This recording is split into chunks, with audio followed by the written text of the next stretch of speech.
তো বন্ধুরা দেখতে পাচ্ছ একটু ছাতু ভাজছি। তো বাজারে না কিনে বাড়িতেই ছাতু বানাচ্ছি। তো এখানেই তো চাল ভেজে রেখেছি, নিচে চাল ভাজা আর ওপরে ভুট্টাগুলো ভাজছি। আর এখানে আছে কাঁচা বাদাম, এগুলো ভাজবো।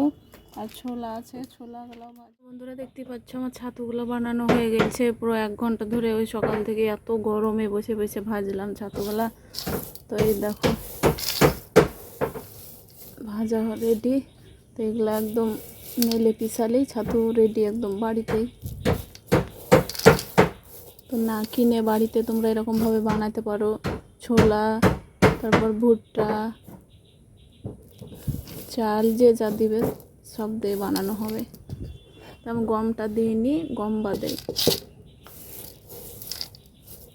গম বাদে বানাচ্ছি আজকে ছাতুটা। সবাই কেমন আছো? আশা করি ভালো আছো, আমিও খুব ভালো আছি। তো বন্ধুরা আজকে তো খাসির পাউ রান্না করেছি, একদম সেই হয়েছে, তোমাদেরকে দেখাচ্ছি, দাঁড়াও।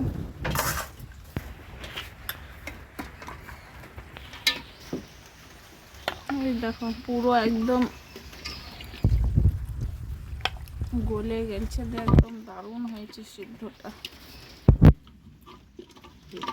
এগুলা খাওয়া যাবে না? হ্যাঁ, হাড়গুলো চাপড়ে খাওয়া যাবে, তো ওগুলো চাপড়ে খাই না না, দেখো এগুলা ঝোলগালা তো কি গো? হ্যাঁ, তো ওগুলা খেলে খাওয়া যাবে। পায়ের খেলে কিছু হবে না। চরবও আছে চরব নাই এতে, ইয়া যা আছে সব জুস আছে ওর ভিতরকার, সব এটা গলে আছে। তখন এটাও ধরে রাখো ক্যালসিয়াম একটু, এটাও খাওয়া যাবে।